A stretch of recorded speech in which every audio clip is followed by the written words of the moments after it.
Welcome to Zim Celebrity TV. Mambo tuterere vopindura vachiteedzera kuti mukadzi wavo ihure akavahuriretera munzwa vachitaurira Bible verse inga zvakaoma. News dzakutenderera mucommunity kana muma social media back in those days. Zviri kutenderera news kuti Mary muzukuru waZakaria anga akaengage na Joseph vachida kuroorana. Ane nhumbu asi Joseph auta aisi yake. Jesu azotanga ministry yake yaakaita for 3 years. Vakazomuunzira mukadzi wavakabata achipfeva wakati mutemo wakati chitomutema nematombo afe. Iwewe uri kuti kudii vachibvunza Jesu.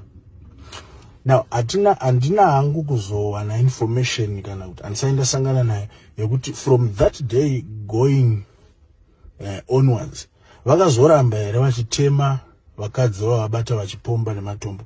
But it's clear kwandiri newe kuti kubva zuva iroro zvidzokera kumashure vaitoti vakabata mukadzi achipfeva according to ma scriptures vaimutema kusvikira hafa.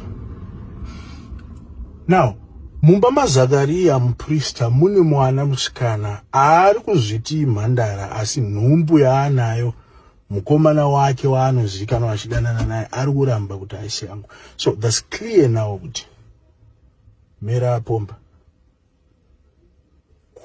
Now munoziva very well kuti vakapupuma sei nehasha Jesu ataura kuti kuregerera zvivi vakati blasphemy.